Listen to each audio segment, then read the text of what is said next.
ครับผมพี่น้องสวัสดีครับผมทนายหวยราชครับมารายงานตัวครับมื้อนี้กับพร้อมรถไถยันมาคันนี้ครับผมยันมา45ครับมันกันจะสั้นๆได้นะครับบ่ได้ไม่กันสั้นมานำอีกแล้วครับผมนี่รถดำอีกคันหนึ่งครับผมบ่ฮู้ว่าเพิ่นสิเฮ็ดหยังเพิ่นสิดันดินใส่บ่หรือสิหยังครับผม ดินมันหลายได้ครับพี่เบื้องเอารถดินสูงหลายบ่หลายครับสูงเพียงรถ6 ล้อเลยครับผมรถดำเลยนี่กำลังจะของมันกำลังเห็นครับผมนี่เอาพี่น้องที่ตามมาเพื่อเย็นยังครับผมไปอึ๊บ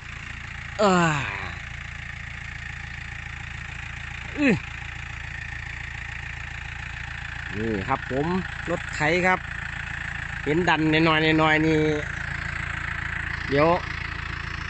โมเมนต์เอาเจียวดินใส่รถดอกครับผมเบิ่งอ๋อผมเข้าใจแล้วครับผมเพิ่นเจียวรถไถคันนี้แหละขึ้นรถครับผม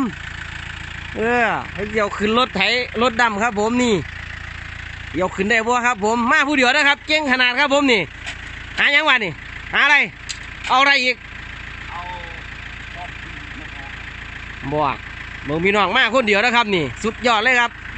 หาวิธีเอารถไถขึ้นรถดำครับผมเบิ่งเอาครับเอาผมก็จะพาพี่น้องรุ่นอยู่นี่แหละขึ้นได้ว่าผู้เดียวไม่ต้องเพิ่งผู้ใดเลยครับไปผู้เดียวมาผู้เดียวเลยครับผมง่ายรถไถเพื่อนว่าเอา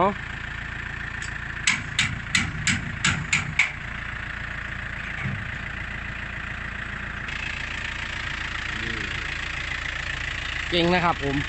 มีผู้เดียวครับเอารถไถขึ้นรถผู้เดียวครับผมนี่โอ้ผมจะล้มครับขึ้นเลยบ่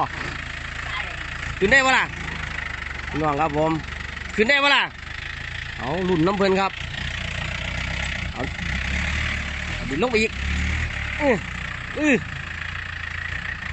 เอา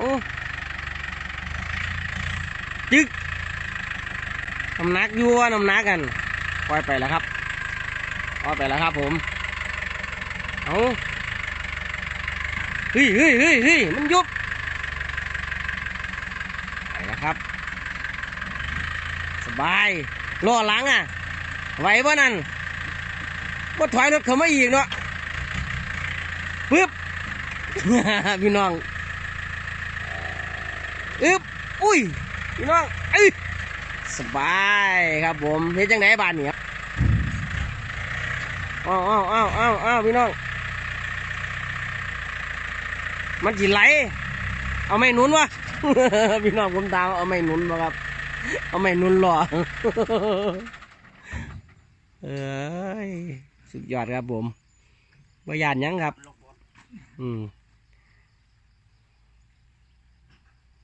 เอาเอจูผู้เดียวก็ว่ายานเนาะฟืบจึ๊บเรียบร้อยครับผมบ้านนี้คือมาเดินรถออกไปทั้งน้อยล่ะจะปิดได้ป่ะฐานรถมันปล่อยไปยังดีเลยเนี่ยไม่ต้องปิดท้ายป่ะเอาคือมีไงขยับไปหน้าอีก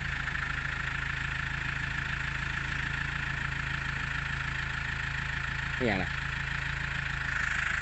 อ๋อขยับไปหน้าอีกครับผมพี่น้องรถไถจะคุยรถดำจะคว้างครับผมส้นรถดำจะคว้างดอกข้างกระซามัน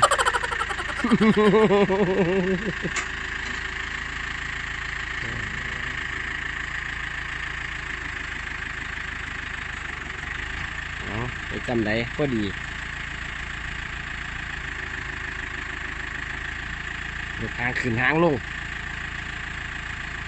ล็อกไว้แล้วครับผม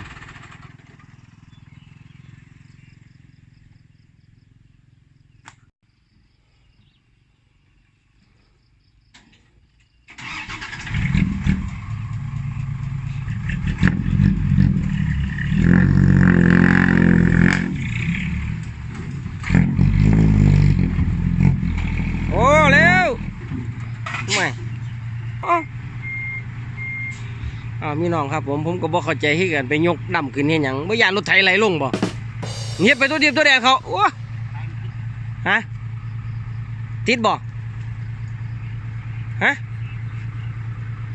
เฮ็ดหยังให้ซอยบ่เดี๋ยวพี่น้องครับผมสิได้ซอยเพิ่นทำยังไง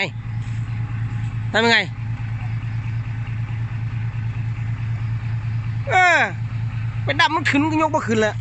พี่น้องครับผมต้องกดแท็กกับเพิ่นครับผมเพราะเพิ่นแย่เลี้ยวบ่เป็นครับซอยบ่นี่เดี๋ยวพี่น้อง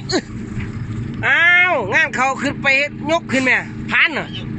โอ้ยพี่น้องเอ้ยนี่มาผู้เดียวนะครับกับผมมาซอยสงสัยจิบ่ได้เด้อนี่ต้องมายกไอ้ฟ้าไทยกับไอ้ผ่านรถอยู่ทั้งหัวนี่ครับผมนี่เบิ่งเอาอย่าให้มันถอยออกมาเด้อยกขึ้นอีกอ้าวเฮ้ยอย่าลงมาห่วยอย่าลงมาห่วยพี่น้องเอาลงมายังพี่น้องปล่อยผ่านลงมาใส่ผมนี่อยู่นี่บ่พ้นเปิดท้ายแล้วรถว่าเอ้ยบ่ได้พี่น้องครับผมโมแมนแนวแล้วผ่านที่ทับหัวคนนี่นี่เฮ้ยรถจะถอยรถลงมาเลยห่วยโอ้ยหนักดิล่ะนี่ถอยลงมาอีกพี่น้องให้ยกใส่ผู้เดียวโอ้ยบ่ไหวลงมายกซอยกันก่อนห่วยหนักเนาะพี่น้องโอ้ยแม่แน่แล้วไหววะเดี๋ยวผู้เดียวบ่ไหวนิดเดียวโอ้พี่น้องเดี๋ยวนี่บังคับเลยครับผมแห่งไหนไปสินะเอารถเข้าไปให้ซุกไปถ่ายอีกพี่น้องโอ้ยอยู่บายากันได้มาซอยดีเด้อมาอยู่นี่ครับว่าสันนี่ไปว่าได้ผู้เดียวนี่โอ้หนีถึงหัวเลยครับนี่คอยเดียวคอยเด้อคอยเข้าไปเด้อไม่ซุกเข้าไปน้ำครับผมไป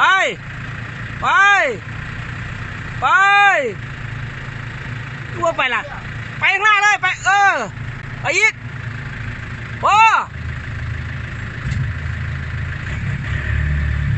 ที่เล่งเฮ็ดยังล่ะเจียวมาปีนฟ้าไทยไปยังมันติดดำลงมาหาคนนี่ไม่เห็นบ่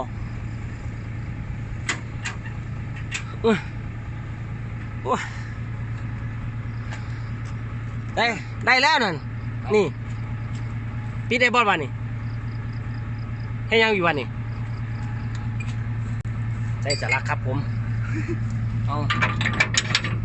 ต้องตอกอยู่บ่คือยังบ่ได้ตอกได้ล่ะมันเลี้ยนั้นมันตอกย่างดีบ่ได้ตอกข้างเดียวข้างนี้ก็บ่เข้าล่ะตอกยี่ตอกเนี่ยมันเข้าบ่ตรงแล้วนั่นพี่น้องต้องสุกซอยอีกครับผมยากอีก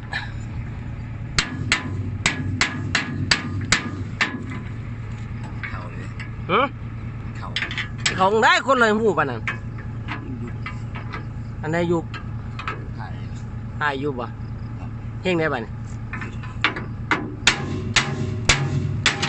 เอาพี่น้องข้อไปข้อมาลุดปุกเข้าไปเสียเลยวะมีก็ได้เลยตัวมันหรอเอาพี่น้องสุกซาเบิ้ลนึกเอางัดมันก็บางงานหรอ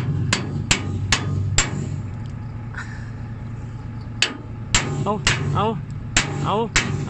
เดี่ยวเลยครับผม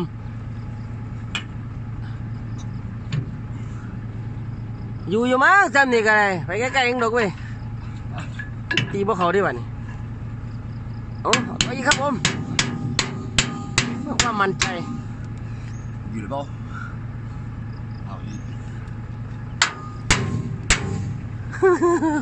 มันกับประตูลูกนี้เขาเลยว่าเป็นยังกันวะจำหนีมาเดี๋ยวพี่น้องเขาผู้เดียวครับผมอีกงูหนึ่งมาเขาได้ครับของได้คนละหยันวะไปไกลอยู่บ่ไปไกลบ่ไปบ้านสนวนเลยครับบ้านสนวนใกล้ๆนี่โอ้ยอย่าขี่แห้งตัวขี่ค่อยๆไปตัวขี่ค่อยๆไปขี่เร่งแห้งก็ไปเลยแหละครับผมพี่น้องแล้วครับนี่ก็ไปเพื่อกระเจียวรถไปครับผมไปลง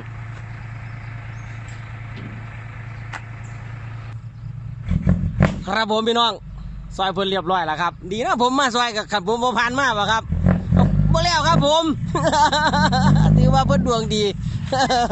ไปแล้วครับผมเพิ่นจะไปเห็นงานครับติดตามครับผมจะได้เวลาสวัสดิ์แก้วครับผมอันนี้ผ่านมาครับก็เลยได้ซอยเพิ่นครับผม